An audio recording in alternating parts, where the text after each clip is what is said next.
पूरा एक एक लाइन सुना ध्यान से।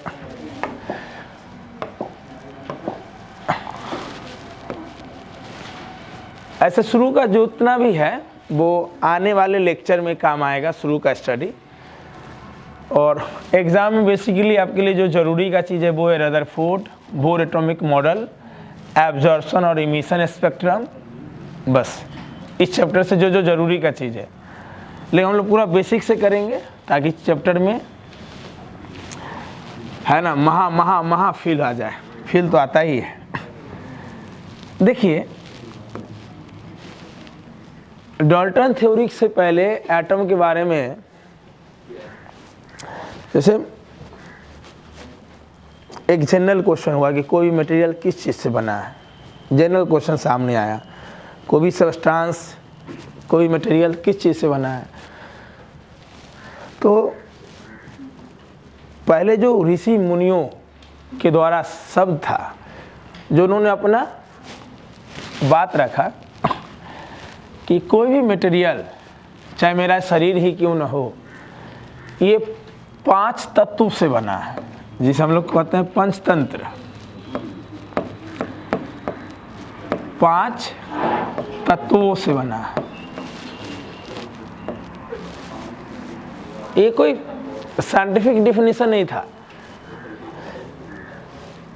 पहला साइंटिफिक डेफिनेशन तो डाल्टन साहब का है। डाल्टन साहब से पहले ऋषि मुनि के द्वारा ये तथ्य सामने आया लोगों के कि हमारा शरीर जो है वो 5 तत्वों से बना है। वो 5 तत्व क्या है? क्षिति जल पावक गगन समीरा। क्षिति जल पावक गगन समीरा। क्षिति मतलब धरती, क्षिति मतलब धरती, क्षिति माने धरती, जल मतलब जल, समझ ही रहे हैं। क्षिति जल पावक गगन समीरा। पावक मतलब आग, गगन मतलब आकाश, और समीर मतलब हवा। समीर मतलब हवा। क्षिति जल पावक कि हमारा जो शरीर है या दुनिया में जो भी मटेरियल है, सुनो बनिया सुनो, गुनगुना मत। कोई मेरे लेक्चर के दौरान डिस्टर्बेंस नहीं है। अभी से लेके न्यूक्लियर जब तक ख़त्म नहीं कर देते हैं। जो बोलेंगे तभी बोलना है, और नहीं बोलने तो एकदम सुनना है, एकदम शांति से। कि कोई भी मटेरियल, कोई भी सब्सटेंस 5 तत्वों से मिलकर बना है। क्षिति जल पावक गगन समीरा। चीज़ें दुनिया के सामने आती गई, लेकिन ये चीज़ बहुत दिन नहीं चला। अगर बहुत दिन चलता तो फिर साइंटिफिक थ्योरी नहीं आती। तो सबसे पहले साइंटिफिक थ्योरी आया वो था डाल्टन थ्योरी। क्या आया? डाल्टन साहब ने क्या क्या बोला सुनो। ये बात है, ये बात चल रहा था। डाल्टन साहब आए, बोले कि ऐसा है,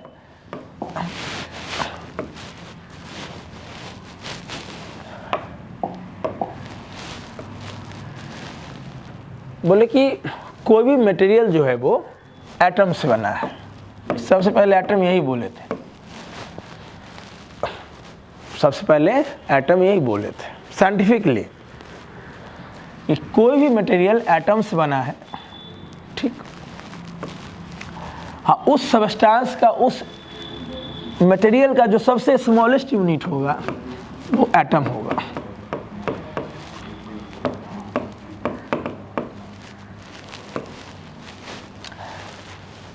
ये बोले कि all materials are made up of atoms and the smallest unit and the of that material is called atom. कोई भी मटेरियल जो है वो एटम से बना है, और उस मटेरियल का जो सबसे स्मॉलेस्ट यूनिट होगा वो एटम है। ठीक। बोले कि सभी मटेरियल के पास डिफरेंट एटम्स होते हैं। Different material have different atoms. ये भी उन्होंने बोला। Different material have different atoms.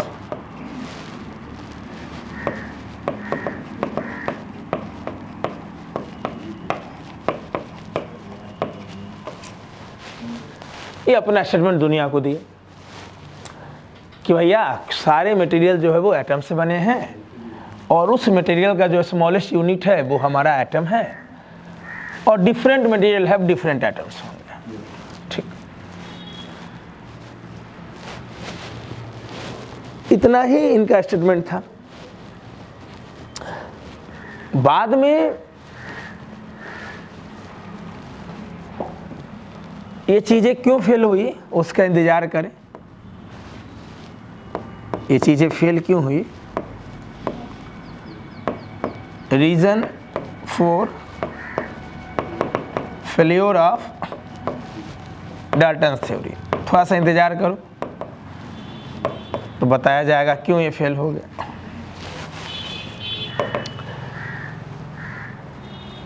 इसके बाद आए जे थॉमसन मॉडल, है ना, जे थॉमसन मॉडल, जिसे आप प्लम पडिंग मॉडल भी आप खोल सकते हैं। तरबूज में बीज, तरबूज में बीज। ये क्या बोले वो सुनिएगा ध्यान से। ये बोले कि देखिए कोई भी एटम जो है वो पॉजिटिव चार्ज का गोला है। एटम जो है वो पॉजिटिव चार्ज का गोला है।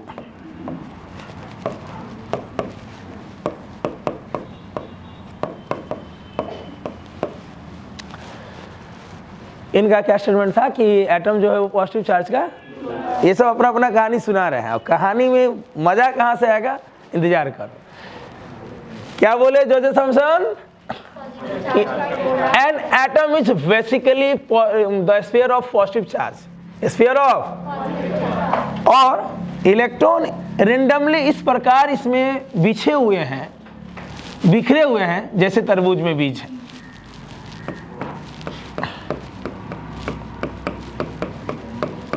इनका ये स्टेटमेंट था।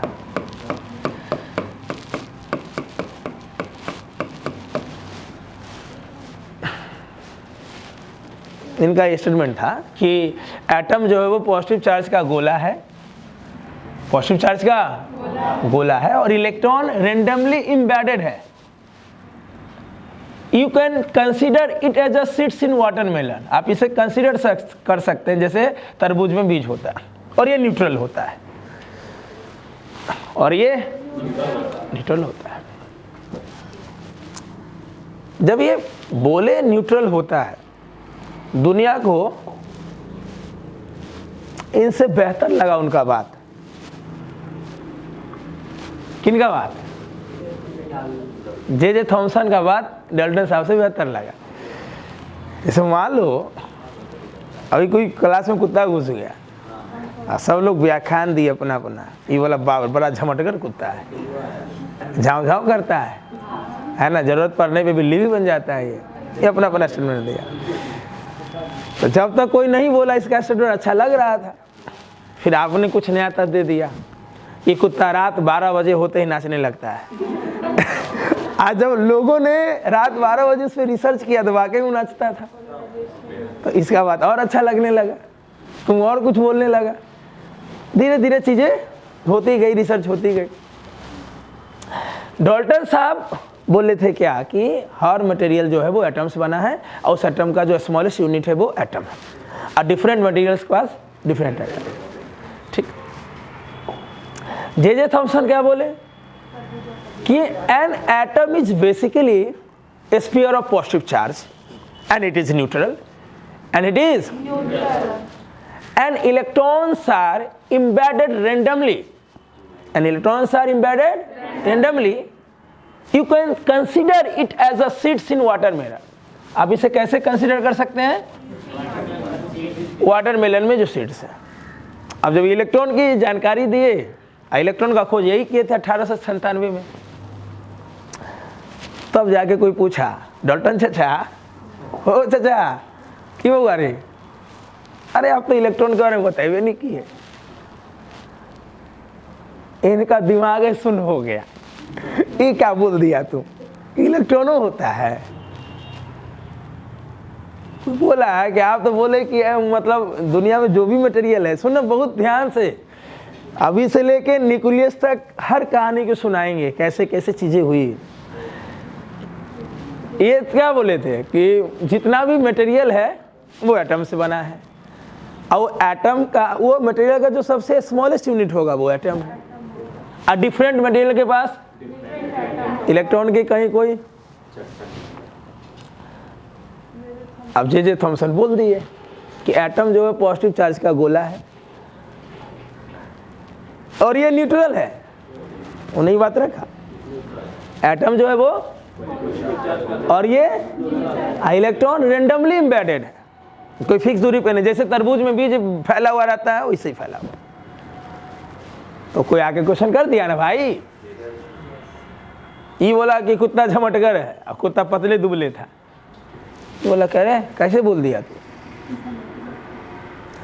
तो इनके आगे कोई पूछा कि चाचा इलेक्ट्रॉन क्या होता है, चाचा के पता नहीं चला, दिमाग सुन हो गया। सुन, ना जवाब दे सके ना कुछ बोले। रीजन फॉर फेल्योर ऑफ, पहला, he could not explain about the existence of electron. ये इलेक्ट्रॉन के एग्जिस्टेंस के बारे में एक्सप्लेन, पहला ये फेल हो गए। एक जगह और फेल होंगे, सुनते रहो, बढ़िया से मस्त कहानी सुनाऊंगा। बताए पता ही नहीं चला भाई।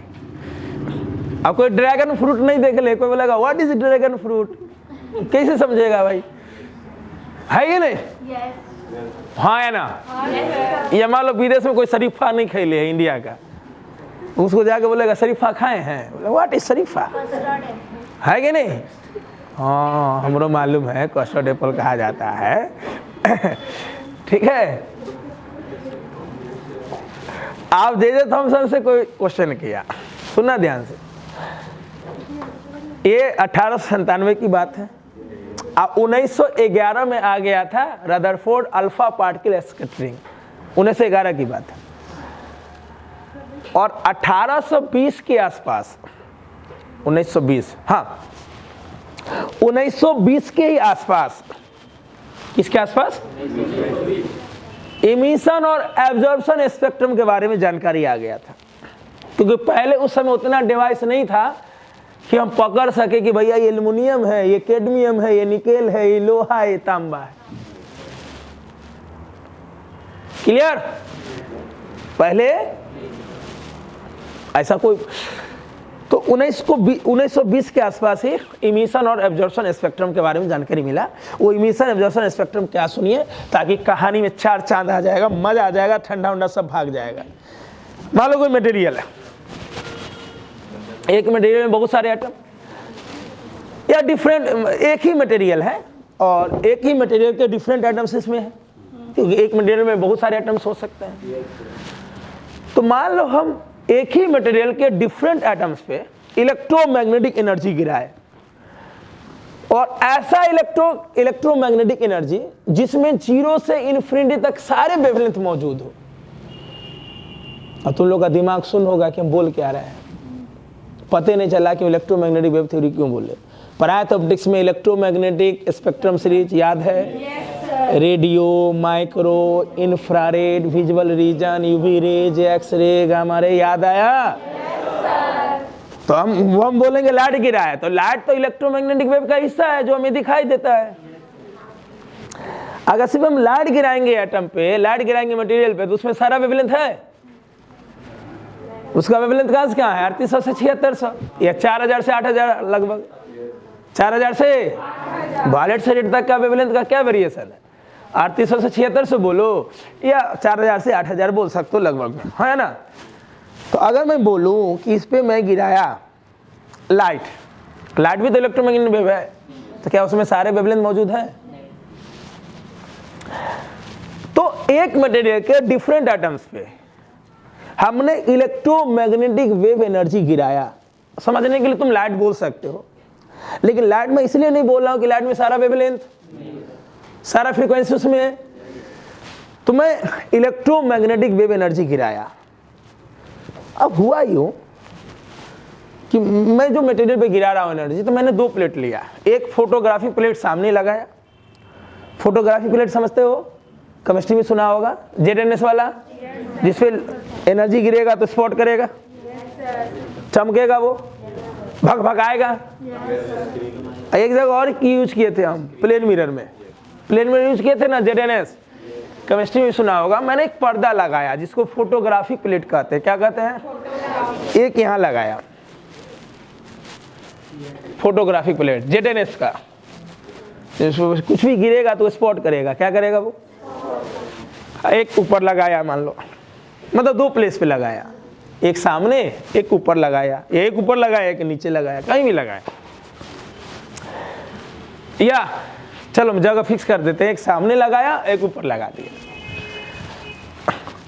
तो मान लो किसी भी मटेरियल के डिफरेंट एटम पे मैंने इलेक्ट्रोमैग्नेटिक वेव एनर्जी गिराया जिसमें 0 से इन्फिनिटी तक सारे वेवलेंथ मौजूद है। अब एनर्जी गिरा तो अंदर कुछ कुछ हुआ, अंदर कुछ कुछ हो के वो कुछ कुछ हो रहा। अंदर की बात बता रहा हूं, एटम के अंदर एनर्जी गिरा तो कुछ कुछ हुआ, कुछ कुछ हो गया, कुछ कुछ हो रहा। तो उसे एक अलग प्लेट पे प्राप्त किया गया जिसको बोला गया इमिशन स्पेक्ट्रम। क्या बोला गया? कहानी दिमाग बैठ रहा है। मैंने क्या गिराया? इलेक्ट्रोमैग्नेटिक वेव एनर्जी जिसमें 0 से इन्फिनिटी तक सारे वेवलेंथ मौजूद हो। तो एनर्जी गिरा तो कुछ कुछ हुआ, कुछ कुछ हो गया, कुछ कुछ हो रहा। जो छोड़ा उसे एक अलग प्लेट पे प्राप्त किया गया जिसे क्या बोला गया? Emission spectrum. और जो एनर्जी बच के निकल गया था उसे एक अलग प्लेट पे निकाला गया, प्राप्त किया गया जिसे बोला गया एब्जॉर्प्शन स्पेक्ट्रम। क्या बोला गया? जैसे मैंने यहाँ पे 1000 लड्डू लाया, क्या लाया? फेंक दिए यहाँ से। हमारा पता चला तू सब लड्डू भूखाए ले, तू लोग लड्डू मिठाई जलेबी के भूखाए ले, है ना? जलेबी लाए फेंक रहे हैं यहाँ से, जो रख लिया। मतलब कुछ जलेबी मानो ना, दीवार पे वहाँ पर्दा लगाओ पीछे, क्लियर? एक दीवार पे पर्दा लगा दी पीछे, एक नीचे लगा दी पर्दा, फेंके जलेबी लड्डू मिठाई सब। बोलो तो जो बच के निकल गया पीछे वाला दीवार से टकराया तो उसको बोलेंगे एब्जॉर्प्शन स्पेक्ट्रम, एब्जॉर्प्शन। अब तू लोग अब जो रह गया वो खाया, तू लोग खा के उल्टी करने लगा तो नीचे पर्दा लगे ले, नीचे हम सेंट मार दी तो उसमें हाँ जलेबी खूब है। भोजन में क्या कहता है? पुलाव में सेंट मार देता है, खिलाइए नहीं होगा ज़्यादा तुमको, वो सोहबर के लिए। हाँ बहुत जगह ऐसा होता है, वो खाना में सेंट मार देता है कि तुम यहाँ से 2 चम्मच से ज़्यादा खा ही नहीं पाओगे। या पुलाव के पास गया, पहले दिमाग में था कि पुलाव खूब खाना है, अब पुलाव के पास अब गए कि माथे घुमा दिया सेंट। बहुत जगह ऐसा होता है। तो उसका पुलाव उतने रहा, अब 5000 आदमी खा के चला गया, नहीं आया? होता है बहुत जगह। हाँ ऐसा सेंट आता है, खाना में सेंट मार देता है, तुमको खाने का नहीं करेगा। या खाया तो दोबारा लेवे नहीं गया, है ना? चक्करे आ गया तुमको, और वो चक्कर नहीं कि गिर गया, नहीं खाने वाला चक्कर आ गया कि अब खाना नहीं होगा। ठीक है, तो बोलो ये इमिशन एब्जॉर्प्शन जो बोले समझ में आ रहा बात? अरे जो जलेबी मिठाई लड्डू बच के निकल गया, चले एक बोलो ना, चल ठीक तो है। यहाँ भी तो सारे एनर्जी मौजूद हैं, यहाँ भी सारा मिठाई हम ले आए, सब स्पॉन से लेके एकदम काजू कतली था, सब मिठाई आप फेंक रहे हैं सीधे, है ना? बोलो और तू लोग मुंह बैले हो एकदम, आओ जो आया सो आया, भागे भागा। तो जो पीछे टकराया दीवार पे वो तो बच के निकल गया ना। क्या हुआ रे? वो तो बच के निकल गया। तो जो बच के निकल गया वो क्या कहलाएगा? जो आपसे बच के निकल गया वो आप खाए, कुछ कुछ हुआ, कुछ कुछ हो गया, कुछ कुछ छोड़े, तो नीचे प्लेट लगे ले, तो वो जो छूटा आपके बॉडी से तो इमिशन हो गया ना। आप पहले खाए, फिर कुछ कुछ छोड़े, तो वो तो इमिशन हो गया। नहीं आया? तो ये 1920 के आसपास ये थ्योरी आ गया था, और इसी थ्योरी के आधार पे सारे एलिमेंट का नाम रखा गया था कि ऐसा ऑब्जर्वेशन में ऐसा है, ये लोहा है, ऑब्जर्वेशन में ये है, इमिशन में ये है तो ये लोहा है, ये है तो कॉपर है। इस आधार पे सारे की चीज के बारे में निकाला गया। बिल्कुल सही था वो, आज तक वो चीजें चल रही है ये अलग बात है, अब एक से एक डिटेक्टर मशीन है, एक से एक चीज़ डिवाइस आ गया है। और ये जो इमिशन और एब्जॉर्प्शन प्रॉपर्टी है, ये किसी भी मटेरियल का यूनिक कैरेक्टरिस्टिक्स होता है, यूनिक लक्षण होता है, सबकी अलग अलग होती है। अगर मैं मटेरियल पे इलेक्ट्रोमैग्नेटिक वेव गिराऊं जिसमें 0 से इन्फिनिटी तक सारे वेवलेंथ मौजूद, एल्युमिनियम पे गिरा है तो कुछ एनर्जी बच के निकल गया तो उसको एब्जॉर्प्शन बोलेंगे। कुछ जो बचा अंदर में, कुछ कुछ हो गए, कुछ कुछ हो रहा वो, तो एल्युमिनियम में अलग चीज शो करेगा, लोहे में अलग शो होगा, सारे मटेरियल में अलग शो होगा। आइए उस मटेरियल का यूनिक कैरेक्टरिस्टिक्स होगा, यूनिक लक्षण होगा, हाँ या ना। उस समय इसी थ्योरी के आधार पे मटेरियल के बारे में जानकारी लगाया जाता था कि ये है, इमिशन स्पेक्ट्रम में ये सब शो करेगा तो एल्युमिनियम है, ये सब शो किया तो ये है, ये है, ये। अब ये दोनों साइंटिस्ट का नाम तो अपना फैला हुआ था भाई, कि कुछ तो बोले हैं वो। पहला तो ये फेल हो गया कि he could not explain about existence of electron. दूसरा फिर आगे कोई पूछ दिया, बाबा, अब बाबा हो गया ना, थोड़ा सा साल भर गया, कि इमिशन एब्जॉर्प्शन स्पेक्ट्रम क्या होता है।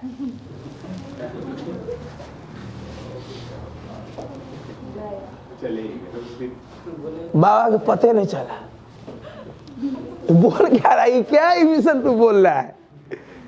बोला ये तो हम बेइज्जत करने आ रहा है। एक बार तू बोला कि इलेक्ट्रॉन बाबा बताइए, फिर कुछ दिन बाद आ गया कि डॉल्टन साहब, चाचा हो बाबा बताइए ये इमिशन स्पेक्ट्रम क्या होता है, एब्जॉर्प्शन स्पेक्ट्रम क्या होता है। आप तो बताए हुए नहीं किए, ला खत्म, पता नहीं चला। इसको आगे कोई चाइनीज में एक चीज बोलेगा ट्रांसलेट करो तो कैसे करेगा? क्या समझाए? वही बात था। तो डॉल्टन साहब के थ्योरी के फेलियर होने के जो रीजन थे, वही पहला क्या हो जाएगा, he could not explain about existence of electron and he could not also explain about emission and absorption spectrum। ठीक, अब आया जे थॉमसन का बारे, वो तो बतावे नहीं किए, इनके पास भी आ गया।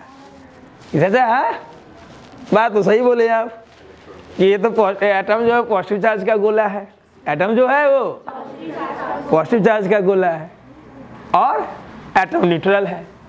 इलेक्ट्रॉन ठीक वैसा ही है जैसे तरबूजा में बीज बिखरा हुआ रहता है। ये बताइए आपके थ्योरी के हिसाब से एटम स्टेबल कहाँ है? आप बोले कि एटम जो है वो पॉजिटिव चार्ज का गोला है, इलेक्ट्रॉन उसमें बिखरे पड़े हैं, ये कैसे हो जाएगा? आपका थ्योरी तो स्टेबिलिटी ऑफ एटम के बारे में बता ही नहीं पा रहा है। पॉजिटिव नेगेटिव चार्ज एक जगह कैसे रह सकता है, कैसे रह सकता है एक जगह? फिर बोला गया आप ही बताइए, डॉल्टन साहब तो नहीं बताए क्या होता है इमिशन एब्जॉर्प्शन स्पेक्ट्रम। बोले बताइए जे थॉमसन, इमिशन और एब्जॉर्प्शन स्पेक्ट्रम क्या होता है? बोले की कहला ही नहीं आए। जब आपसे कोई क्वेश्चन पूछता है और नहीं आपको मालूम है तो इसे 3 बार पूछता, क्या बोला थॉमसन साहब इमिशन? नहीं सुन लिया। इनको भी जवाब मालूम नहीं था कि है क्या है ये चीज। पहला तो ये एटम के, इनका थ्योरी से एटम के स्टेबिलिटी के बारे में पता नहीं चल रहा है कि इलेक्ट्रॉन पॉजिटिव चार्ज का गोला है, इलेक्ट्रॉन उसमें बिखरे हुए हैं, तो स्टेबल कहाँ है ये चीज? प्लस माइनस में तो अट्रैक्शन होता है। इनके थ्योरी के हिसाब से एटम के स्टेबिलिटी के बारे में पता नहीं चल रहा है। ये भी इमिशन और एब्जॉर्प्शन स्पेक्ट्रम के बारे में नहीं बता पाए। और तब तक रदरफोर्ड का अल्फा पार्टिकल स्कैटरिंग भी आ गया था। तब तक फिर एगो क्वेश्चन दाग दिया कोई आके, ये क्या बोलना चाहते रदरफोर्ड? आपके हिसाब से रदरफोर्ड अल्फा पार्टिकल स्कैटरिंग है क्या? तो आप बायां कान लगा की कॉल है, पता नहीं चला इनको कि रदरफोर्ड का अल्फा पार्टिकल स्कैटरिंग है क्या, ये एक्सप्लेन नहीं कर सकते। और बात सही था पहले के, ये कोई भी साइंटिस्ट है अगर आपको नहीं मालूम तो वो चुप हो जाते थे, ये नहीं कि टेक्नोलॉजी पे कुछ बोल देते हैं, देखिए ऐसा है कि ऐसा है एग्जैक्टली, फिर कुछ एग्जैक्टली मतलब कुछ बात नहीं निकल रहा है, हर लाइन को एग्जैक्टली निकल रहा है ना। तो ऐसा नहीं होता था कि आप लोग की तरह एग्जैक्टली चल रहा है, ऐसा नहीं होता था, है ना। चुप हो जाते थे, या तुम लोगों को कुछ चीज़ नहीं मालूम रहता था सॉरी बोले व्हाट इज ये सॉरी, मतलब नहीं ये आदत है आप लोग का। आप जैसे अभी क्या है ना, हमको एक एडिटर का ज़रूरत है जो कर रहा है और बढ़िया चाहिए, बहुत सारा प्लानिंग चल रहा है, तो ऐसे भी इंटरव्यू के लिए 2-3 लोग आए हैं, तो ऐसे ही एडिटर धर लेंगे कि आप बताइए, तो हर 3 लाइन में सॉरी, नहीं ये परसों की बात है, हर 3 लाइन में सॉरी, मतलब हम कुछ बोले तो सुनिए ध्यान से, सुनिए, सुन के या फिर सॉरी, मतलब फिर से बोले। यहाँ भी यही सब चीज हो रहा था, पता नहीं चल रहा था। क्लियर? अब आ गए रदरफोर्ड साहब। कौन आ गए? अभी तक जो बोले वो कहानी दिमाग में बैठ गया? क्या क्या बैठा, जल्दी एक बार रिकॉल कर लो। डाल्टन साहब क्या बोले कि सभी मटेरियल किससे बने हैं? एटम से बने हैं। उस एटम का स्मॉलेस्ट, उस मटेरियल का स्मॉलेस्ट यूनिट क्या होगा? एटम होगा। डिफरेंट मटेरियल के पास सेम एटम की डिफरेंट एटम। क्लियर? और जे थॉमसन क्या बोले कि एटम जो पॉजिटिव चार्ज का गोला है जिसमें इलेक्ट्रॉन बिखरे पड़े हैं जैसे तरबूज में बीज है, और ये न्यूट्रल होता है, और ये क्लियर। उसी समय 1920 के आसपास कौन थ्योरी आ गया था? इमिशन और एब्जॉर्प्शन स्पेक्ट्रम। क्या इमिशन और, अगर किसी मटेरियल के डिफरेंट एटम पे हम इलेक्ट्रोमैग्नेटिक वेव एनर्जी गिराएं जिसमें 0 से इन्फिनिटी तक सारे वेवलेंथ मौजूद है, तो जो एनर्जी बच के निकल जाता है उसे एक अलग फोटोग्राफिक प्लेट पे प्राप्त किया जाता है जिसे एब्जॉर्प्शन स्पेक्ट्रम बोलेंगे, और जो अंदर में कुछ कुछ करके कुछ कुछ हो रहा है उसे एक अलग प्लेट पे प्राप्त किया गया जिसे बोलते हैं इमिशन स्पेक्ट्रम, है ना। और उस समय इसी थ्योरी के आधार पर इलेक्ट्रॉन, ये एटम के बारे में पता लगाया जाता है कि ये मटेरियल है, ये मटेरियल है, ये मटेरियल है। और जो इमिशन और एब्जॉर्प्शन स्पेक्ट्रम है ये किसी मटेरियल का यूनिक कैरेक्टरिस्टिक्स होता है ना। और जब ये सामने लाया गया इन सब के सामने तो इनको पता नहीं चला, जे थॉमसन नहीं बता पाए कि क्या है इमिशन और एब्जॉर्प्शन स्पेक्ट्रम, डाल्टन साहब भी नहीं बता पाए, इसलिए इनके थ्योरी में ड्रॉबैक्स आ गया, पोस्टुलेट आ गया, है ना। आप जो बोलिए एजम्पशन, आप एजम्पशन बोल सकते हैं, इनके थ्योरी में एजम्पशन बन के रह गया, या ड्रॉबैक्स बोल दो, या डिफेक्ट बोल दो, डिमेरिट्स बोल दो, है ना। ये सबसे बढ़िया फेल्योर बोल दो। इनका 2 फेल्योर हो गया, इलेक्ट्रॉन के एग्जिस्टेंस के बारे में नहीं बता पाए, और इमिशन, और इनका 3 फेल्योर। इनके थ्योरी के हिसाब से एटम के स्टेबिलिटी के बारे में पता, दूसरा सब जो बोले सब लिखा हुआ रहेगा एकदम एक एक लाइन वैसा ही, सुन लो बढ़िया से। पीडीएफ चला दूं क्या? जहाँ जहाँ खाली जगह है जो हाथ से लिखे हैं वही कंप्यूटर से लिखा हुआ रहेगा, सेम ऐसा ही। क्लियर? टू डू ये 3 जगह फेल खा गए। कहाँ कहाँ? एटम की स्टेबिलिटी, दूसरा इमिशन और एब्जॉर्प्शन स्पेक्ट्रम, तीसरा रदरफोर्ड अल्फा पार्टिकल उस समय आ चुका था, उनके बारे में ये कुछ बता सुन हो गए, ये कि हमारा कुछ मतलब चुप हो गए। क्लियर यहाँ तक? ठीक। अब आगे रदरफोर्ड।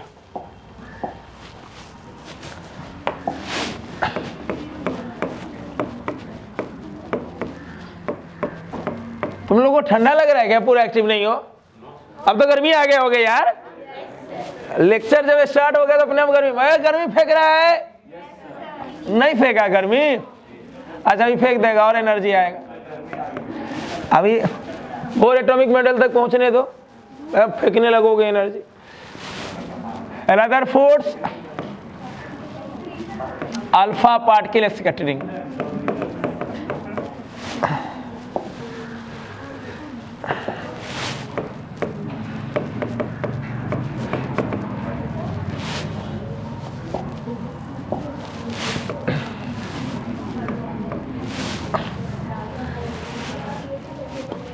दरअसल इनका ये प्रोफेसर थे फिजिक्स के, इनके 2 स्टूडेंट था, गाइगर और मार्सडेन। गाइगर और या गीजर भी बोल सकते हो, उनका स्पेलिंग है नाम का GEIGER, गीगर बोलो, गीगर ही बोलो। Geiger and Marsden, Geiger and अपने स्टूडेंट को बताया कि ऐसा ऐसा करो, कुछ नया चीज सामने आएगा एडम के बारे में। 1911 की ये बात है। रदरफोर्ड अल्फा पार्टिकल, लेकिन स्टूडेंट बहुत ही पक्का था, गुरु का नाम दिया है ना। यहाँ तो ऐसे स्टूडेंट है कि गुरु का नाम धकेल का अपना नाम रख देता है। नहीं आया बात समझ में। अभी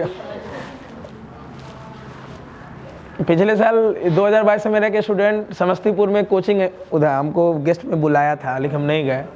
वो क्या कर रहा है कि मेरा सारा चीज़ क्या कर रहा है, जैसे आदित्य हॉट ट्रिक है तो उसका नाम सुमित है तो SHT कर दिया है, सुमित हॉट ट्रिक, सीधे निकालना। हमको बोला भी कि सर सीधे आपका कॉपी उतार रहे हैं समस्तीपुर में। क्या उसे बोल सकते हैं, ऐसा नहीं है। पटना में तुम अभी SK पुरी के पास जाओगे, अच्छा एक मैथ पढ़ाते हैं, मेरा स्टूडेंट है 2018-19 का छात्र है, यहीं पे SK पुरी पास है। अच्छा ये वाला रोड निकलोगे ना, मैथ पढ़ाते हैं वो, और मेरे 19 का ही छात्र है। ऐसे एक दो केमिस्ट्री की भी फैकल्टी है मार्केट में, वो मेरा ही स्टूडेंट है।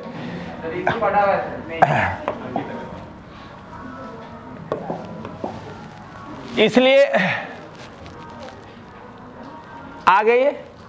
ये वो स्टूडेंट है जो गुरुजी का नाम रोशन चाह रहे हैं।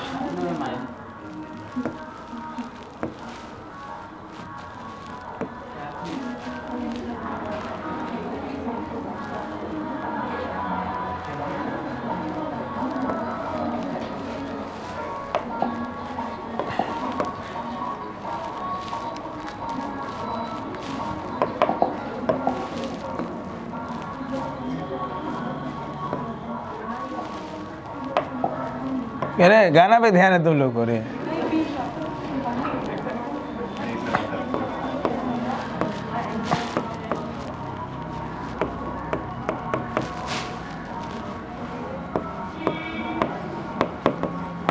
फिर गाना पे ध्यान है, गाना गुनगुनाई हो रहे हैं आप लोग।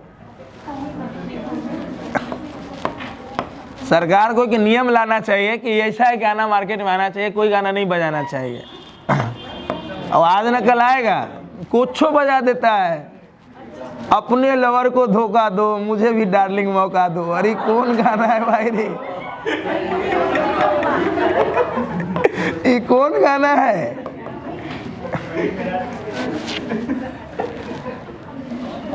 कुछ मतलब गा देता है, आदमी सुन रहा है।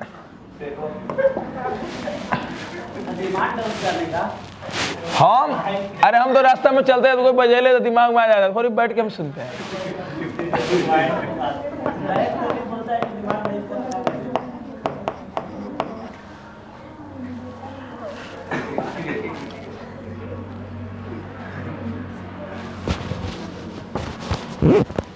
आइए कंसंट्रेट कीजिए स्टडी पे। देखिए पहला नंबर तो रदरफोर्ड अल्फा पार्टिकल के नाम के ऊपर। अल्फा पार्टिकल क्या है? Helium nucleus. ये कल भी चर्चा किए थे ना, सब लोग ध्यान रखिएगा। अल्फा पार्टिकल मतलब हीलियम न्यूक्लियस। कौन nucleus? Helium nucleus. Helium nucleus मतलब 2He4, 2He, इसका मास जो हो जाएगा 4Me हो जाएगा।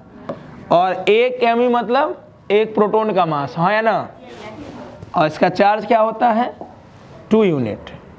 मास चार्ज को क्यू से लिखते हैं 2 यूनिट, मतलब एक प्रोटॉन का चार्ज हो गया 1.6 × 10 के पावर -19। तो दो मतलब 2 यूनिट मतलब 2 × 10 टू 2 × 1.6 × 10 के पावर -19। तो मान लो कि लीड बॉक्स है, भाई रेडियो एक्टिव मटेरियल अगेन तो है नहीं कि कहीं रख दोगे, है ना। रेडियो एक्टिविटी होता क्या है, ये अगले आज कौन दिन मंडे है ना, परसों पढ़ोगे रेडियो एक्टिविटी, क्योंकि आज से कल तक पूरा एटम चलेगा। परसों पढ़ोगे रेडियो एक्टिविटी। परसों या थर्सडे को। रेडियो एक्टिविटी सिंपल अभी समझो, ये दो क्लास के बाद है। ऐसा मटेरियल जो अल्फा बीटा गामा का रेडिएशन करते हैं, ऐसे मटेरियल को हम लोग रेडियो एक्टिव एलिमेंट बोलते हैं, और घटना को बोलते हैं रेडियो एक्टिविटी। घटना को क्या बोलते हैं? और ये तब होता है जब एटम का न्यूक्लियस अनस्टेबल होता है। अनस्टेबल कब होता है? जब उसका साइज बढ़ता है। साइज बढ़ने से उसके अंदर प्रोटॉन न्यूट्रॉन की संख्या अनबैलेंस हो जाता है, बढ़ जाता है। वहाँ पे इलेक्ट्रोस्टैटिक फोर्स जो होता है, जैसे न्यूक्लियस के अंदर रुकने वाला फोर्स है न्यूक्लियर फोर्स। न्यूक्लियर फोर्स होता है प्रोटॉन प्रोटॉन के बीच में लगने वाला, प्रोटॉन न्यूट्रॉन के बीच में लगने वाला, न्यूट्रॉन न्यूट्रॉन के बीच में लगने वाला। चूंकि प्रोटॉन प्रोटॉन है तो इलेक्ट्रोस्टैटिक फोर्स भी आ गया, चार्ज वाला। तो जब एटम का साइज बढ़ता है, यानी पीरियोडिक टेबल में जब तुम आगे बढ़ते जाओगे तो अंदर में प्रोटॉन न्यूट्रॉन की संख्या बढ़ते जाती है। तो एक ऐसा समय आता है कि इलेक्ट्रोस्टैटिक फोर्स को न्यूक्लियर फोर्स नहीं रोक पाता है, क्योंकि जब तक साइज छोटा था तो न्यूक्लियर फोर्स हावी रहता है इलेक्ट्रोस्टैटिक फोर्स पे, वो उसे रोके रहता है, तो न्यूक्लियस स्टेबल रहता है। लेकिन जैसे जैसे जैसे जैसे साइज बढ़ता है, इलेक्ट्रोस्टैटिक फोर्स बढ़ते रहता है और वो न्यूक्लियर फोर्स पे हेवी मतलब भारी पड़ जाता है। तो न्यूक्लियर फोर्स होता है रुकने वाला, इलेक्ट्रोस्टैटिक फोर्स तो पुल करेगा, क्योंकि अंदर में या तो प्रोटॉन प्रोटॉन है तो रिपेल करेगा, इलेक्ट्रॉन वो अंदर में है नहीं। तो एक ऐसा इंस्टेंट आता है कि इलेक्ट्रोस्टैटिक फोर्स न्यूक्लियर फोर्स पे भारी पड़ जाता है और वो पुल करके बाहर निकल जाता है। तो प्रोटॉन, दो प्रोटॉन निकल गया, दो न्यूट्रॉन निकल गया। तो अल्फा न्यूक्लियस में क्या होगा? हीलियम न्यूक्लियस मतलब देखो इसका चार्ज क्या है? 2, तो प्रोटॉन भी क्या हो जाएगा? न्यूट्रॉन कैसे निकालते हो? मास में से चार्ज नंबर घटाते हो, ये मास नंबर होता है, ये एटॉमिक नंबर होता है। एटॉमिक को ही हम लोग चार्ज नंबर भी बोलते हैं। 4 में से 2 गया, तो इसमें नंबर ऑफ प्रोटॉन कितना है? 2। नंबर ऑफ न्यूट्रॉन भी कितना है? 2। तो जब साइज बढ़ता है तो इलेक्ट्रोस्टैटिक फोर्स बढ़ता है, और इलेक्ट्रोस्टैटिक फोर्स जो होता है वो न्यूक्लियर फोर्स पे भारी पड़ जाता है और वो भगा के ले जाता है। जब वो भगा के ले जाता है तो उसी में समय न्यूक्लियस क्या हो जाता है? डिसइंटीग्रेट होने लगा। क्या होने लगा? तो न्यूक्लियस के डिसइंटीग्रेशन को ही हम लोग बोलते हैं रेडियो एक्टिविटी। क्या बोलते हैं? जो मटेरियल घटना को शो करता है वो रेडियो एक्टिव मटेरियल है। और आपके पीरियोडिक टेबल में 83 के बाद 83 पे बिस्मथ है, उसका जितने भी एलिमेंट है आपके पीरियोडिक टेबल में सब रेडियो एक्टिव मटेरियल है, सब रेडियो एक्टिविटी शो करता है। चाहे वो थोरियम हो, फ्रांसियम हो, रेडियम हो, यूरेनियम हो, ये सारे चीज़, रेडॉन हो गया, जितना भी 83 के बाद सब ये सारे रेडियो एक्टिव मटेरियल है। तो हम एक लीड बॉक्स है, मतलब कोई जगह है सेफ्टी वाला जहाँ पे हमने रेडियो एक्टिव मटेरियल रखा हुआ है। अब ये चूंकि ये अपने आप होता है, बाहर से कितनों एनर्जी दे के, कितनों प्रेशर लगा के हम अल्फा बीटा नहीं निकाल सकते। हम न्यूक्लियस के अंदर जो प्रोटॉन न्यूट्रॉन है रखा हुआ वो हम नहीं निकाल सकते। बाहर से कितनों एनर्जी दे सकते हैं, कितनों प्रेशर बढ़ा दे, कितनों टेम्परेचर बढ़ा दे, ऐसा नहीं होगा। ये स्वच्छंद प्रक्रिया है, अपने आप होता है। जैसे बारिश नेचुरल प्रोसेस मान सकते हो हम लोग के लिए। ऐसे तो बादल फट के गिरता है, तो जब बादल ऐसा फटेगा तभी गिरेगा, वो नेचुरली ही होगा। यहाँ भी वही चीज़ है। जैसे मान लो ये अनबैलेंस हुआ, क्या हुआ? ये एक अल्फा छोड़ दिया। अब अगला अल्फा कब छोड़ेगा मुझे मालूम, कभी भी छोड़ सकता है। छोड़ता क्यों है? स्टेबल होने के लिए। क्या होने के लिए? लाइफ में हम किसी के साथ हैं, अनस्टेबल महसूस कर रहे हैं, तो उसको छोड़ना पड़ेगा ना, ब्रेकअप करना पड़ेगा कि नहीं करना पड़ेगा? तो ब्रेकअप कर लिए, भगा दिए, तो हम स्टेबल महसूस कर रहे हैं। ज़्यादा खा लेते हो तो उल्टी हो जाता है, तो उल्टी ज़्यादा खाते हो तो थोड़ा अनबैलेंस, उल्टी होना तुम अच्छा भी महसूस करते हो। कैसा हुआ कि नहीं हुआ? बुखार लगा हुआ, जी मिचला रहा, उल्टी किया तो थोड़ा बढ़िया लगा आपको, बिना दवाई के भी आप ठीक हो जाते हैं। वही बात है यहाँ पे। ये मानो ना, अनस्टेबिलिटी को आप बहुत सारे तरीके से समझ सकते हैं। जब तक ये मटेरियल, ये टॉपिक हम शुरू नहीं किए हैं। आपके घर में 5 आदमी कराने का जगह है, गेस्ट आ गया और निकल ही नहीं रहा है, कोई होता है ऐसा गेस्ट है टाइप का, जब ही नहीं करेगा। जब तक आप बेइज्जत नहीं कीजिएगा या 2 दिन खाने बाहर आप खा लीजिए, घर में खाने नहीं बना, नहीं जाएगा। ऐसा होता है, जैसे मान लो कोई आदमी है, उसको अपने घर में कोई काम नहीं है, आपके यहाँ आके रह गया, आपका घर अनबैलेंस हो गया, रहने का जगह 5 आदमी का, कुछ लोग आके बैठ गए, आप स्टेबल होने के लिए और रखोगे, बुलाओगे और आदमी को कि निकालोगे उससे?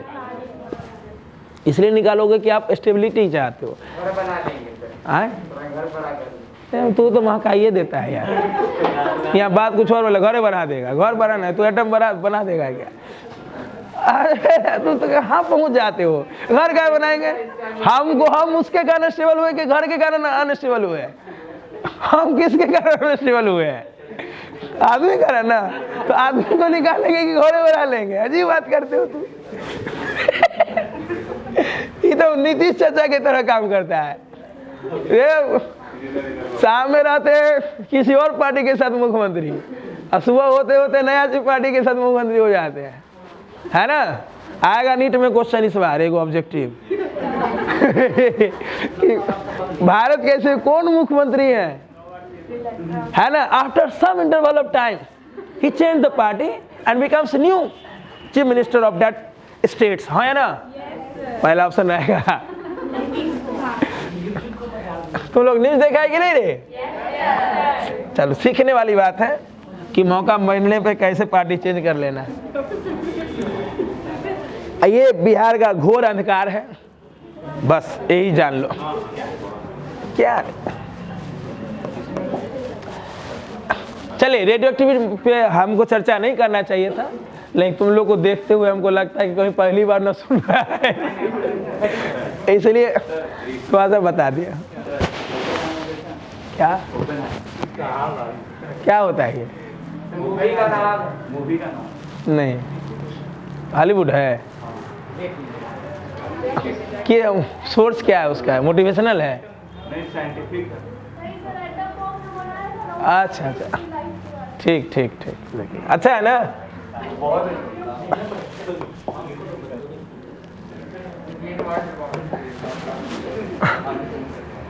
आइए, अब रदरफोर्ड साहब क्या क्या बोले हैं सुनिए।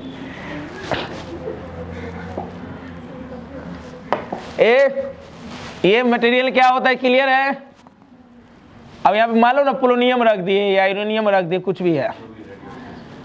बक्सर गए हो? ये क्या नाम है? बक्सर नहीं, ये रांची में एक जगह है ना रे, बॉस से नाम है, बांका कुछ है ना, रांची में एक जगह है ना, बॉस से क्या नाम है? हाँ, बोकारो। वहाँ खान था रेडियो एक्टिव, वहाँ यूरेनियम का खान है अभी भी। उस जैसे मान लो ना पार्क टाइप का है, वहाँ जाओगे तो ऐसे नहीं जाने देगा, रेडिएशन होते रहता है, आपको पूरा ड्रेस में जाना पड़ेगा। बोकारो को गए हो इसमें से भी? कौन कौन गए हो? पार्क में गए हैं? पार्क में गए? पार्क में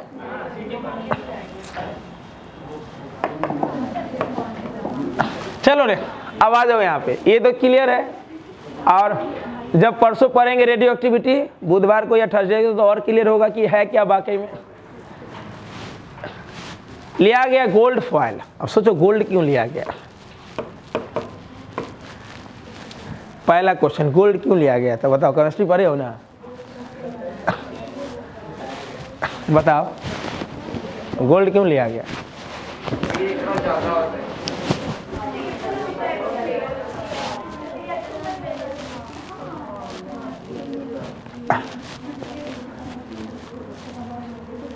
केमिस्ट्री में पढ़े हो बहुत बार। मैंने अभी सिर्फ बताया कि गोल्ड ये थीन हो सकता है, इसलिए। चलो, कुछ अच्छा बोला तू, मन को सुकून मिला। और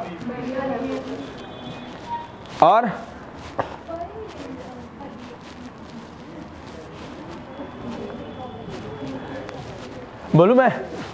देखो, ऐसा नहीं है कि पहली बार गोल्ड लिया गया। आदमी जब सफल हो जाता है तो आपको उसका हर बात आपको अच्छा लगता है, और वो अपना पूरा फेल्योर बताए आपको, ऐसा कोई जरूरी ऐसा कोई ज़रूरी नहीं है कि जो बात आप सुन रहे हो, तो रदरफोर्ड या उनका जो स्टूडेंट है, दुनिया के सामने तो यही गोल्ड है। ऐसा नहीं है कि पहले बहुत मटेरियल पे किया गया होगा, लेकिन वो मटेरियल पे सफल, वो जो कंक्लूजन चाहते थे कौन कंक्लूजन मिल, तब जाके गोल्ड लिया गया। गोल्ड लेने का पहला मतलब, ये बहुत मेलेबल होता है, इसे पीट तक पतले चादरों में बदल सकते हैं, थिन लेयर में बदल सकते हैं। और मटेरियल पे ऐसा नहीं है। मेलेबल समझते हो ना, आघात वर्धनीयता हिंदी में कहा जाता है। आघात करके पीट कर जैसे एक थिन लेयर में बदल सकते हैं। क्लियर? तभी तो ये आभूषण में काम आता है भाई।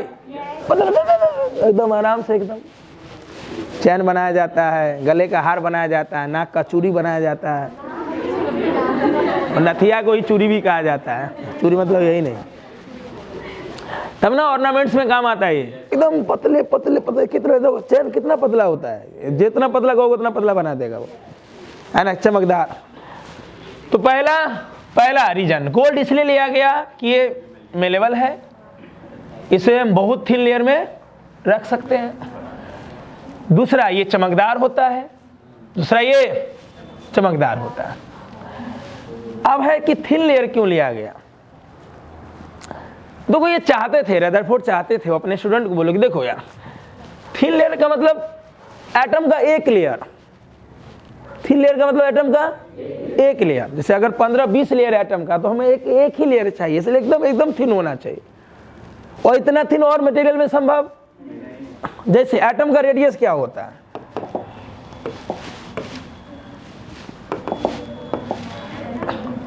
एटम का रेडियस होता है 10 के पावर -10 मीटर। एटम का रेडियस क्या होता है, और न्यूक्लियस का रेडियस होता है 10 के पावर -15 मीटर। न्यूक्लियस का रेडियस क्या होता है, ये सब कैलकुलेट भी कर सकते हो, न्यूक्लियस शुरू करेंगे तो, है ना। R बराबर R0 A के पावर 1/3 फार्मूला पढ़ा होगा, ये मैं पढ़ाऊंगा, उसे कैलकुलेट भी कर सकते हो। एटम का रेडियस कितना, तो एटम के रेडियस 10 के पावर -10 मीटर, यानी एक लेयर। थिन लेयर मतलब हमें एटम, मुझे इतना पतला चाहिए कि वो एटम का एक लेयर हो, मतलब 10 के पावर -10 मीटर, इतना पतला।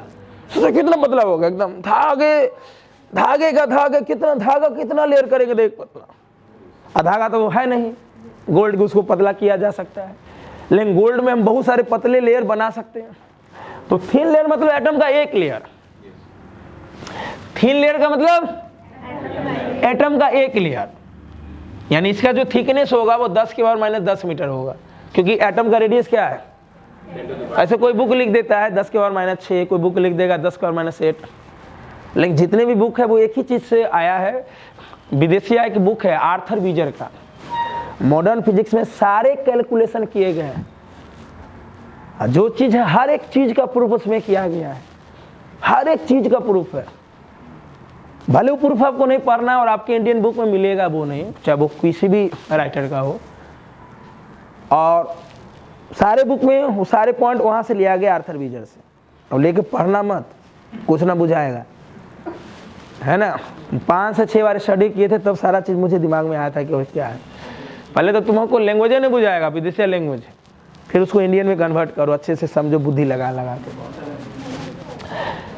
ये सारे कैलकुलेशन वहाँ का आर्थर बीजर का है। जैसे DC पांडे में 10 के पावर -6 लिख देते हैं, बहुत सारे बुक पर होगा तो 10 के पावर -8, लेकिन आर्थर बीजर का बुक पर हो गए तो क्लियर लिखा हुआ है कि what is thin layer. Thin layer है क्या, थिन लेयर मतलब एटम का एक लेयर। रदरफोर्ड साहब चाहते थे कि बहुत पतला हो। अब बहुत पतला में हमें ऐसा मटेरियल चाहिए जो पतला हो सकता है। ऐसे तो हर मेटल के पास मेलेबल होता है, मेटल के पास होता है ना जो नामी मेटल। मेटल का फुल फॉर्म क्या होता है, M मतलब मेलेबल, T मतलब टफनेस, T मतलब A मतलब एलॉय बना सकता है, 2-3 मटेरियल मिलके। L फॉर लक्चरस, चमक होता है। E मतलब डक्टिलिटी, या डक्टिलिटी का दूसरा इंग्लिश जो हो सकता है वो E की जगह है ना। डक्टिलिटी का जो दूसरा हो सकता है, डक्टिलिटी मतलब पतले वायर में बदल सकते हैं।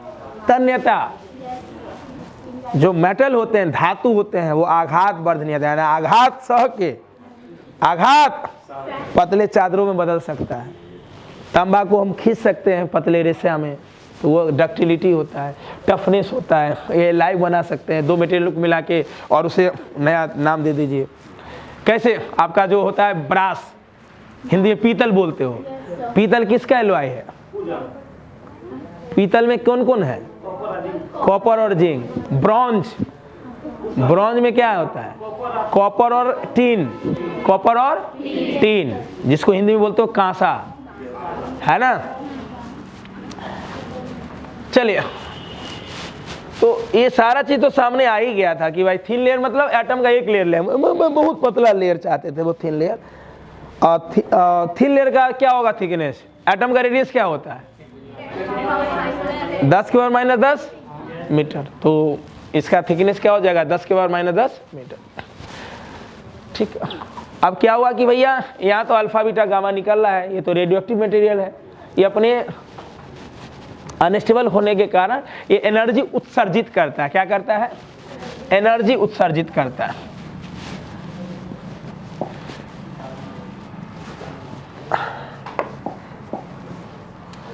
तो ऑब्जर्वेशन क्या क्या हुआ, सुनना ध्यान से।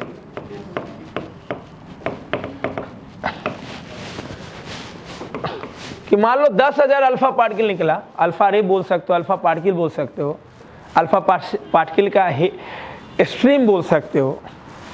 मान लो 10,000 निकला तो 8,000 तो सीधे निकल गया अनडेविएटेड।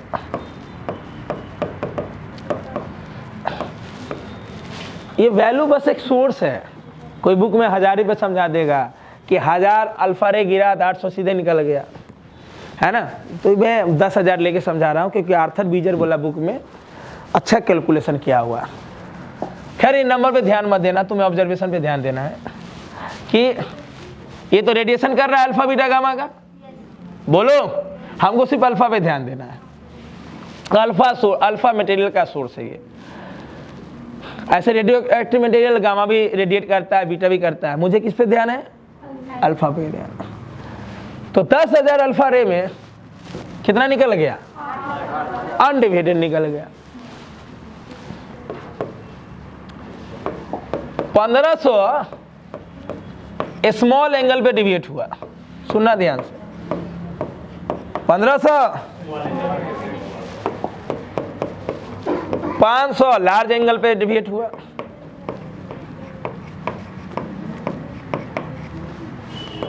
और 10,000 में से शायद एक 180 डिग्री पे डिविएट हुआ, रिटर्न्स बैक हुआ।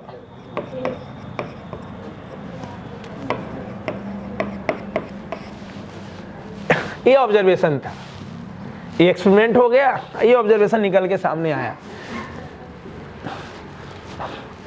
और ये ऐसे थोड़ी बोला गया, ये स्क्रीन लगा हुआ है। क्या लगा हुआ है? तो यहां से जो एनर्जी पास हो रहा है, यहां से जो एनर्जी वो सीधे निकल गया स्क्रीन पे, सीधे वहां स्पॉट मार रहा है। तो स्पॉट ज्यादा मारा, वहां भूख भूख करने लगा। कितना जगह भूख भूख हुआ? मैक्सिमम जगह।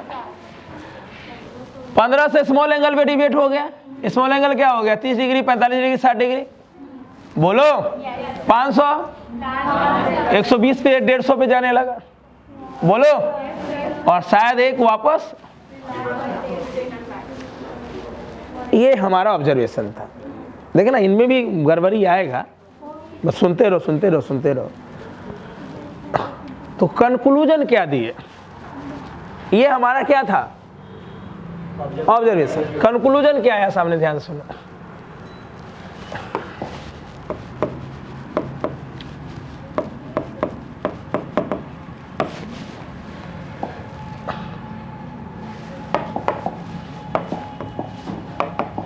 कंक्लूजन ये था, जैसे मान लो ये गोल्ड फॉयल है एटम,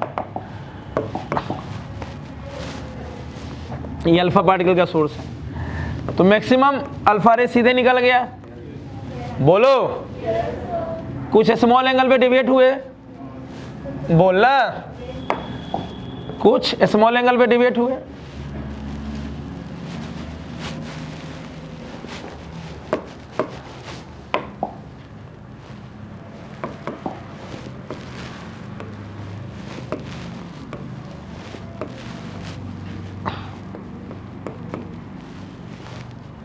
पंद्रह से स्मॉल एंगल पे कुछ लार्ज एंगल पे डिविएट हुए। बोलो ना यार, शायद एक रिटर्न्स बैक हुआ, गया और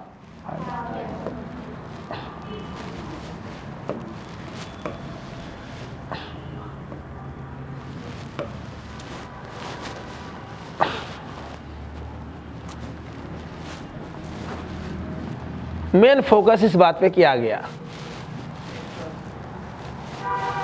क्यों वापस आया? अल्फा कौन चार्ज? Positive charge. अल्फा क्या है? Helium nucleus plus charge. एक ही वापस आया, इसका मतलब कोई तो है जो उसे भगा रहा।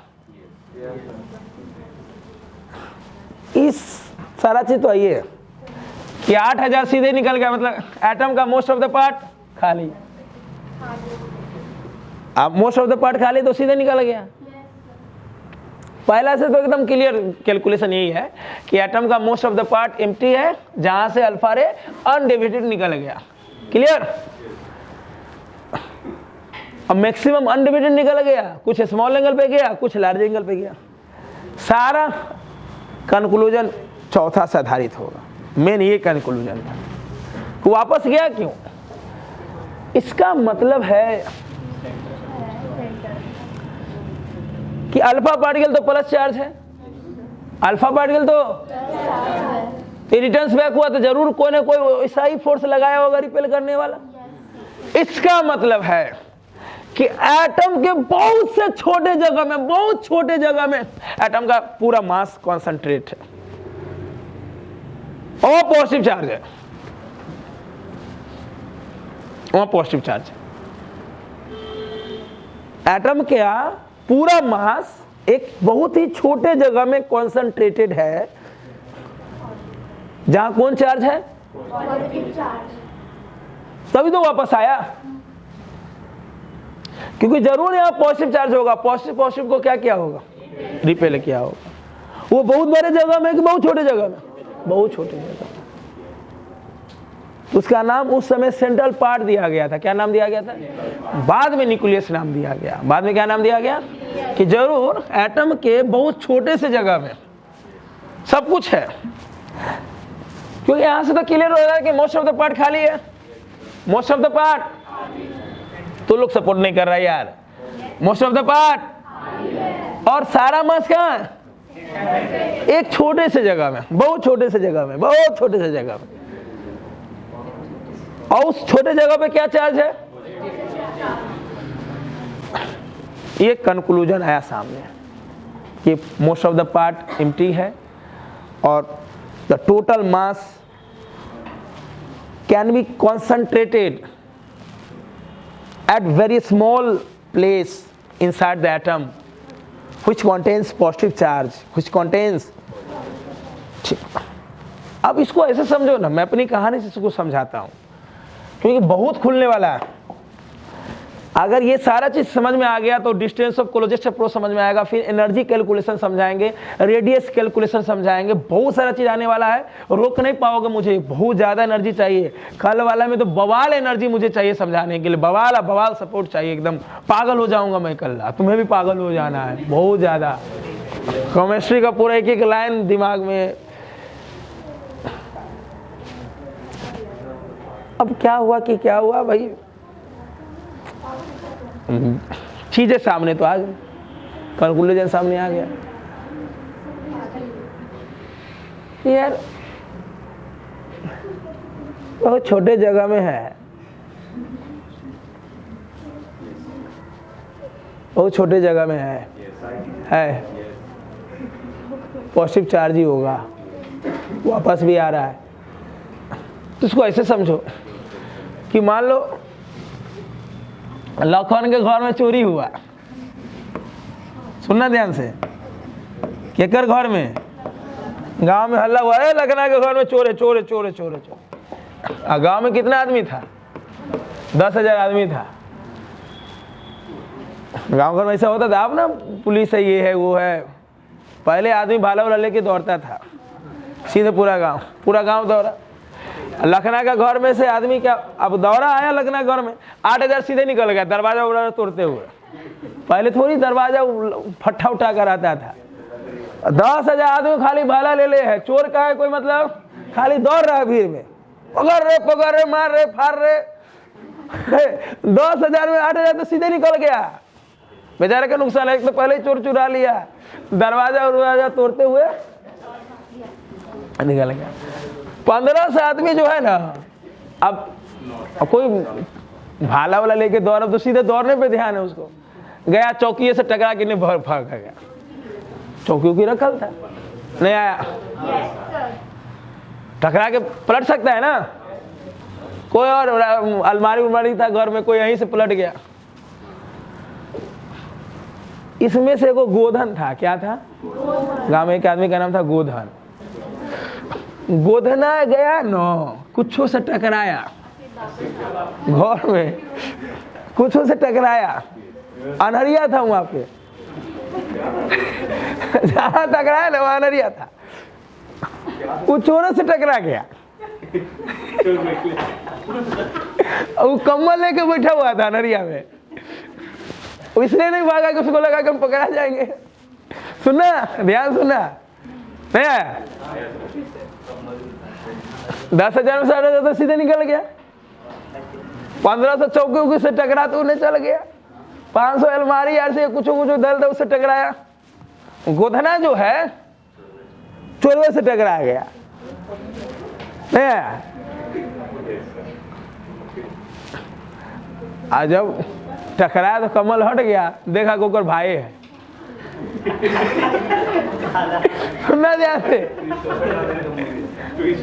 गोधना को क्या लगा, अब क्या वो पकड़वाएगा कि भागेगा, वो अपना भागेगा, उसको लगा कि हम ही पकड़ा जाएंगे। गोधना टकराया। खैर यहाँ पे समझाने का मतलब है कि ये मत समझ लेना कि निकुलिये से जाके टकराएगा, ये कुछ रास्ता ही से लौट आता है। या मान लो ना गोधना टकराया नहीं, कुछ दूरी है उसको लगा कि हमारे भाई है ये चोर, भागा देख के। तो जो चोर था वो कहाँ बैठल था, पूरे घर में बहुत छोटे जगह में, कम्बल लपेट के तनिक में बैठल था। ठीक है, तो पता चल गया, मेन तो यही हुआ कि वो वापस लौट गया, वो पता चल गया चोर यही है, कंक्लूजन सामने आ गया। और इसमें बहुत सारे थ्योरी सामने आए, वो क्या, ध्यान से सुनिएगा। पहले बताओ, इतना स्टेटमेंट क्लियर है पूरा? कुछ चीजें हैं जो समझना है। मान लो नंबर जो अल्फा पार्टिकल है वो किसी थीटा पे स्केटर्ड हो रहे हैं, किसी थीटा पे, वो इनवर्सली प्रोपोर्शनल होते हैं 1/sin4 θ/2 के। जैसे इसका ही मतलब समझो, जैसे मान लो हम 8100 अल्फा पार्टिकल गिराए, कितना गिराए, तो सब 60 डिग्री पर डिविएट हो रहा था। मतलब टोटल अल्फा पार्टिकल में 8100 कितना डिग्री पे डिविएट हो रहा था, तो बोलेगा 120 पे कितना डिविएट हुआ। तो ये रिलेशन है जो ध्यान रखोगे, है ना, प्रूफ भी होता है लेकिन आपको प्रूफ करने की जरूरत। What is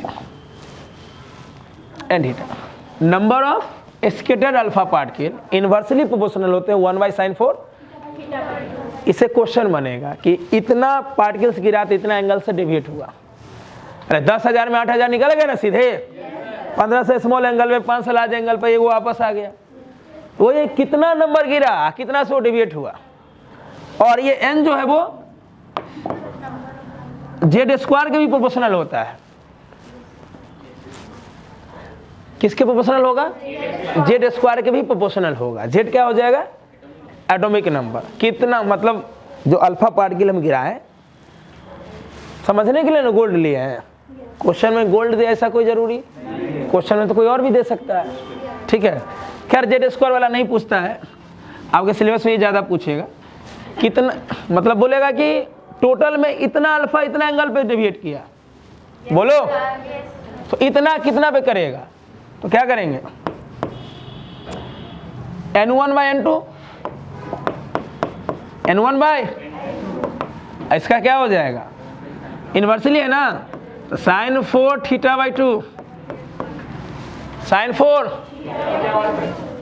by sine 4 theta by 2, यहाँ कर लो 2, यहाँ कर लो। बताओ 80-100 अल्फा पार्टिकल 60 डिग्री पे डिवेट हुआ, कितना पे? तो 120 पे कितना हुआ? तो कैसे बनाओगे बताओ? यहाँ 80-100, अरे बोलना यहाँ कितना? अब मुझे ये निकालना है। बोला 80-100 अल्फा पार्टिकल 60 डिग्री पे डिवेट हुआ, तो 120 पे कितना होगा? तो यहाँ 80-100, यहाँ क्या होगा? इनवर्सली है ना, तो ये थीटा 120 की 60, 120 बाई 2 60, यहाँ 60 बाई 2, सॉल्व करोगे आ जाएगा। सॉल्व करोगे, ये ऐसे ही फार्मूला पे नीट कभी क्वेश्चन नहीं पूछा है, जेई भी नहीं पूछा है, एम्स पूछे हुआ था। सबसे पहले ये एम्स में ही पूछा गया था। क्लियर? ऐसे बुक में ही फार्मूला आपको मिल जाएगा, मैक्सिमम बुक में आपको मिल जाएगा, प्रूफ नहीं मिलेगा, खाली फार्मूला मिलेगा। तो सबसे पहले क्या, सबसे पहले कौन पूछा था? तो एम्स पूछा, तब लेक्चर में हम लोग इंक्लूड किए कि नहीं, पहले थोड़ी, जब बुक में लिखल है बच्चा कंफ्यूज है, सर नहीं पढ़ा है, वो पूछ भी नहीं करता है, फिर एक बार एम्स पूछ दिया तो तुम लोग को बता दिए, है ना? एम्स में अभी भी नहीं, बहुत पहले ही पूछा था। क्या क्लियर है? अच्छा, दोनों में ग्राफ कैसा होगा? इन्वर्सली का ग्राफ क्या होता है? रेक्टेंगुलर हाइपरबोला, बोलो। अरे इन्वर्सली का ग्राफ क्या होगा? रेक्टेंगुलर हाइपरबोला ना, सही है?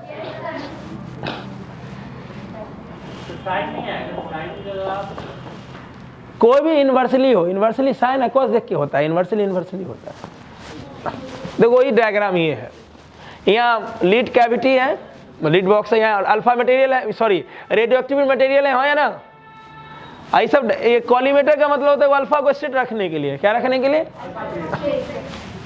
ये जो मटेरियल है ना, इसका काम क्या है? रे को स्ट्रेट रखने के लिए। क्या रखने के लिए? ये क्या है? गोल्ड फॉयल है, 10 के पावर -8, लेकिन एक्चुअल में वैल्यू क्या होना चाहिए? 10 के पावर -10 होना चाहिए। खैर इससे हमें कोई लेना देना। ये क्या लगा हुआ? स्क्रीन है ZNS का। ZNS क्यों? गिरे तो स्पॉट करे, गिरे तो। अच्छा, ये रोटेटेबल होता है। बोलो रोटेटेबल क्या है? होता है, जैसे मान लो अल्फा गिरा तो मटेरियल से पास हो रहा है ना, तो कुछ ऐसे निकला, कुछ ऐसे निकला, कुछ ऐसे निकला। ये स्क्रीन है, मान लो सीधे आ रहा तो ऐसे भूक भूक भूक भूक करेगा, अरे चमकेगा। अब कुछ इधर आएगा, जैसे रोटेट होगा। पता, अब मान लो फिक्स रहता तो सिर्फ यही लोग है कि नहीं? स्क्रीन ऐसे करता है। स्क्रीन का काम क्या है? अल्फा वहां से निकला, मटेरियल से पास हुआ, और तो चारों तरफ भाग रहा है, हे, ऐसे रोकता है वो, नहीं आया। जैसे मान लो ना हम कीपर है, बॉल किसी भी डायरेक्शन में आ रहा है, देखते हो विकेट कीपर का क्या काम होता है? इधरों कूदता उधरों कूदता, वैसे ही। अरे माइक्रोस्कोप क्यों लगाया गया? अरे आंख से थोड़ी देख पाएगा भाई, वो स्पॉट आंख से देख लेगा, वो स्पॉट आंख से थोड़ी दिखेगा। हाँ, लाइट, सिर्फ लाइट पर गिराते तो आंख से दिख जाता है। ये तो इसमें तो इलेक्ट्रोमैग्नेटिक वेव है ना, बोलो। नहीं, ये तो अल्फा पार्टिकल है। अल्फा पार्टिकल जो वेलोसिटी से चल रहा है, अल्फा पार्टिकल का वेलोसिटी होता है स्पीड ऑफ लाइट का 1/10, 1/, वो कहाँ से तुम देख पाओगे? इसलिए क्या लगाया गया? ये रोटेशन में क्यों बनाया गया? बस समझ में आया? ये मोट नहीं है, रिमोट है। ये रोटेशन वाला क्यों बनाया गया? समझ में आया? कुछ ऐसे निकला होगा, कुछ इधर आया होगा, कुछ इधर गया होगा, है ना? इसका काम है घूम घूम के गिरे, कोई बाहर, जहां जहां गिरेगा वहां चमकेगा, है ना? और ये क्या बोले, मैक्सिमम टाइम्स क्या क्या हुआ है, ऑब्जर्वेशन पढ़ लोगे पूरा, जो जो बोले वही लिखा हुआ है। ये ग्राफ क्लियर है? ये ग्राफ क्या है? कितना पे कितना, है ना? इस पे क्या रहेगा? Number of scattered alpha particle, number of. इधर क्या होगा? एंगल। जैसे बताओ 0 पे 0, बताओ 20 पे कितना?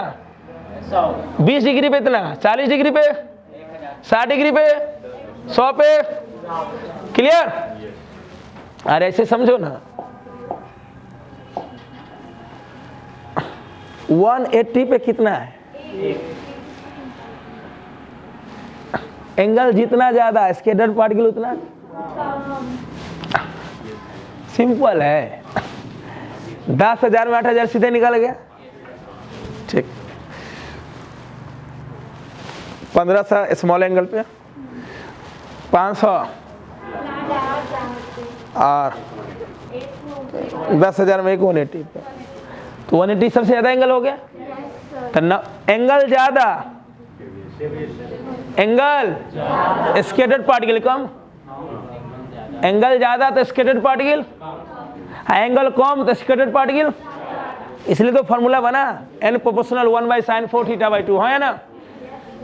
बोलो क्या ये ग्राफ क्लियर है? बोलो। अब ये बात तो एकदम तो पूरा चमक गए भाई, इनका थ्योरी सबसे अच्छा लगा सबको। एटम के अंदर वाला चीज बता दिए कि एटम का मोस्ट ऑफ द पार्ट खाली है, पूरा मास एक छोटे जगह में कॉन्सेंट्रेट है। ठीक है, समय बीतता गया, समय बीतता गया, कोई आके बोल दिया कि रदरफोर्ड साहब, अरे चाचा क्या हुआ? अरे जे थॉमसन तो बोले थे कि एटम न्यूट्रल होता है, इलेक्ट्रॉन उसमें एम्बेडेड है। आप तो इलेक्ट्रॉन के बारे में कुछ बोलवे नहीं किए, आप तो सिर्फ यही ना बोले कि मोस्ट ऑफ द पार्ट, सब कुछ बहुत छोटे जगह में, हाँ पॉजिटिव चार्ज है। इलेक्ट्रॉन का क्या, ये बोल दे कि इलेक्ट्रॉन न्यूक्लियस के अराउंड घूमता रहता है। बोले इलेक्ट्रॉन एक्स्ट्रा न्यूक्लियर पार्ट के लिए, वो न्यूक्लियस में, वो न्यूक्लियस के अराउंड, बस ये बात बोले। और ये बात तो बोल दी, उनको लगा कि बात पच जाएगा, दुनिया समझ जाएगा कि हम तो न्यूक्लियस का खोज किए हैं। उस समय इलेक्ट्रोमैग्नेटिक थ्योरी आ चुका था मैक्सवेल का। अब मैक्सवेल इलेक्ट्रोमैग्नेटिक थ्योरी के अनुसार अगर कोई भी चार्ज पार्टिकल कहीं चलता या घूमता है, एक्सेलेरेटेड होता है वो, तो एनर्जी रेडिएट करता है। क्या रेडिएट करता है? इससे पहले अभी जो चीज बोलने वाले हैं उससे पहले सब क्लियर है ना? कहाँ पे क्या क्या होगा, बढ़िया से बैठ के पहले नोट्स को स्टडी करोगा तब लिखना ही, था कि लिखना ही लगे, पहले पढ़ना। जैसे बोले वैसे इजी लैंग्वेज में लिखा हुआ है सब। मेरा लैंग्वेज कभी हार्ड लगा है? लॉलीपॉप रहता है कि नहीं रहता है? किताबी भाषा में रहता है? रहता है तो बताना हमको। कहाँ पे थे हम लोग? ये क्या बोले? इनसे कौन क्या पूछा कि रदरफोर्ड चाचा आपने तो न्यूक्लियस पर चर्चा किया ना, आप तो पूरे एटम का चर्चा कर दिया कि मोस्ट ऑफ द पार्ट खाली है और सब कुछ एक बहुत छोटे जगह में है जहां प्लस चार्ज है ना, और इसी कारण अल्फा पार्टिकल वापस लौट गया। क्लियर? अच्छा, यहां से टकरा के लौटा होगा, कुछ दूरी से लौट गया होगा, यहां से नहीं टकरा पाएगा भाई। ये प्लस है, वो भी प्लस है, तो सटेगा कैसे? दूरी से भाग जाएगा। इस पे भी चर्चा करेंगे। इलेक्ट्रॉन के बारे में कोई पूछा? ले लो ना, लो घूम रहा है। अब मैक्सवेल थ्योरी के हिसाब से ये गलत हो गया, क्योंकि मैक्सवेल थ्योरी के हिसाब से, मैक्सवेल इलेक्ट्रोडायनामिक थ्योरी उस समय आ चुका था कि जब भी कोई एक्सेलरेटेड चार्ज पार्टिकल कहीं भी घूमेगा या चलेगा तो एनर्जी रेडिएट करेगा। अब सोच, अगर ये एनर्जी रेडिएट कर रहा है, अगर ये एनर्जी, तो उस पाथ पे लगातार तो घूमेगा नहीं, पाथ डिक्रीज होगा। हे हे हे हे हे, पाथ डिक्रीज होते होते होते होते होते होते होते हे न्यूक्लियस में फॉल कर जाएगा, खत्म। न्यूक्लियस प्लस इलेक्ट्रॉन माइनस खत्म, कोलैप्स हो जाएगा। अब बात सही है, इलेक्ट्रॉन ऐसे घूम तब सकता है तो वो एनर्जी रेडिएट ना करता हो। क्या ये एक्सेलरेटेड इलेक्ट्रॉन है? सर्कुलर पाथ पे ऑर्बिटल पाथ पे घूमेगा तो इलेक्ट्रॉन क्या एक्सेलरेशन क्या है? कुछ तो होगा। अरे चौथरा न्यूक्लियस का चार्ज होता है Ze, न्यूक्लियस का चार्ज, इलेक्ट्रॉन का चार्ज, यहाँ का दूरी, तो इसे घूमने के लिए और सर्कुलर मोशन पर आके ला रहे हैं ना, किसी भी पार्टिकल को कहीं घूमने के लिए फोर्स की आवश्यकता होती है, जिसे बोलते हैं सेंट्रीपिटल फोर्स। किसी भी अराउंड घूमने में, मतलब सर्कुलर पाथ में घूमने के लिए हमें सेंट्रीपिटल फोर्स चाहिए, वो होता है mv² बाई r। कौन प्रोवाइड करता है? कोई ना कोई फोर्स प्रोवाइड करता है। कहीं रस्सी प्रोवाइड करता है, कहीं फ्रिक्शन प्रोवाइड करता है। यहाँ पे प्रोवाइड करेगा न्यूक्लियस और इलेक्ट्रॉन के बीच का इलेक्ट्रोस्टैटिक फोर्स। दो चार्ज बॉडी के बीच में लगने वाला फोर्स पढ़ा होगा ना, K(Q1Q2) बाय K(Q1Q2) बाय, यहाँ Q1 के जगह क्या हो जाएगा, Q2 के जगह E, तो ZE और E ZE², है ना। इलेक्ट्रॉन को न्यूक्लियस के अराउंड घूमने के लिए जो नेसेसरी सेंट्रीपिटल फोर्स चाहिए वो कौन प्रोवाइड करता है? Electrostatic force of attraction between nucleus and electron. To revolve around the nucleus, necessary centripetal force required by electron is provided by the force of attraction between nucleus and electron। Clear? I question ये बन गया। अब बताओ, इस पे force लगा रहा तो एक्सेलरेटेड होगा कि नहीं होगा? सर्कुलर मोशन में स्पीड कांस्टेंट हो सकता है, वेलोसिटी कभी कांस्टेंट। क्लियर? अब वेलोसिटी कांस्टेंट नहीं है तो एक्सेलेरेशन प्रोड्यूस होगा ही। एक्सेलरेटेड है ये लगातार घूम, इसका पाथ घटेगा, पहले बड़ा वाला पाथ, फिर छोटा, फिर छोटा,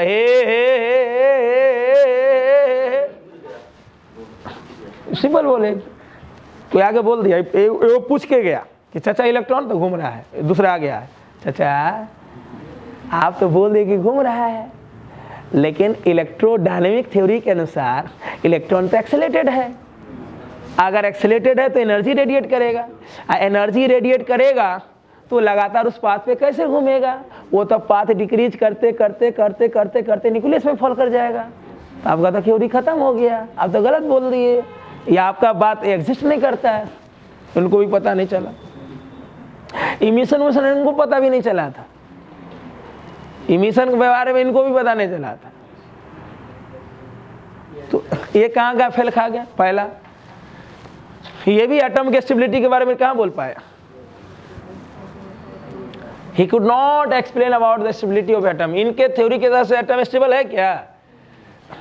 हाँ, न्यूक्लियस का खोज किए, बढ़िया बात है, एटम के बारे में बताया, बढ़िया बात है, लेकिन जो थ्योरी ये दे दी है कि इलेक्ट्रॉन घूम रहा है न्यूक्लियस के राउंड,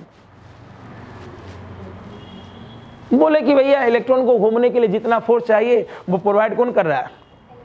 इक्वेशन यही दिए थे, ये इक्वेशन अदर फोर्स अभी दिए थे कि घूम रहा है, देख लीजिए फोर्स मिल रहा है उसे। कोई आके बोल दिया कि फोर्स मिल रहा है तो एक्सेलरेशन है, एनर्जी छोड़ रहा है ये, तो लगातार घूम ही नहीं सकता, गिर जाएगा।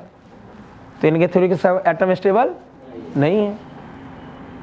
दूसरा, ये भी इमिशन और एब्जॉर्प्शन के बारे में बता, पता ही नहीं चला। कोई आगे बोल दिया रदरफोर्ड साहब यहाँ तो हो ही गए fail, what is emission absorption spectrum? क्या बोले आप? बोले तो what is emission absorption spectrum? नहीं, मुझे तो पता ही नहीं चल रहा आप क्या बोल रहे। इनको ही पता, तो इनके थ्योरी में भी आ गया पोस्टुलेट। अब इनको सही करने के लिए इन्हीं का एक स्टूडेंट था, नील बोर, इन्हीं का स्टूडेंट था, है ना, नील बोर एक्सपेरिमेंट। तो अभी बता दें कि कल मजा आएगा। कल यहीं से स्टार्ट करेंगे, मटेरियल भेज देते हैं। नील बोर थ्योरी आते हुए नील बोर शुरू करेंगे।